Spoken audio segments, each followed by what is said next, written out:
రెండే కెమెరాలు ఇక్కడ పనిచేస్తున్నాయి. ఈ రోజు మనం ఉస్మానియా యూనివర్సిటీకి వచ్చాం. ఈ రోజు ఒక ఆడపిల్ల ఏడిస్తే ఎవరు ఇక్కడ చేతులు కట్టుకుని ఉండరు అని చెప్పి మన ఉస్మానియా యూనివర్సిటీ విద్యార్థులు ఈ రోజు ప్రూవ్ చేస్తున్నారు. ఈ రోజు నన్ను ఇక్కడికి పిలిపించారు. ఎవరమ్మా నిన్ను ఇబ్బంది పెట్టింది అని చెప్పి ఒక చెల్లిని పిలిచి అడిగి ఒక అన్నలు ఎలా అయితే వెనకాలండి ఎవరమ్మా తీసుకుంటున్నాడు అని చెప్పేసి వస్తారు కదా, అలాగే ఈ రోజు నా వెనకాల ఉన్నారన్నా.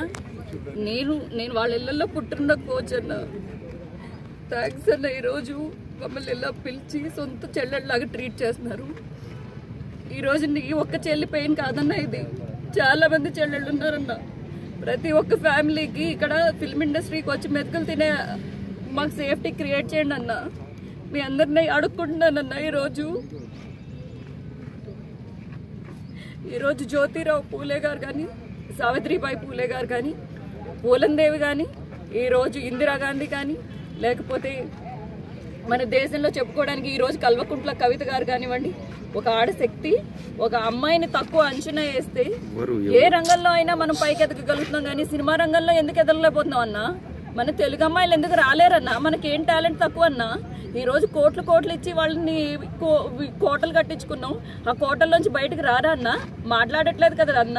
ఆ రోజు నేను ఇప్పేశాను అంటే ఎవరి కోసం ఇప్పానన్నా? ఇప్పినా కూడా ఒక్కడు కూడా బయటకు ఎందుకు రాలేదన్నా? పైన ప్రెస్ మీట్ జరుగుతుందన్న, ఒక్కటి రాలేదన్నా కిందకి.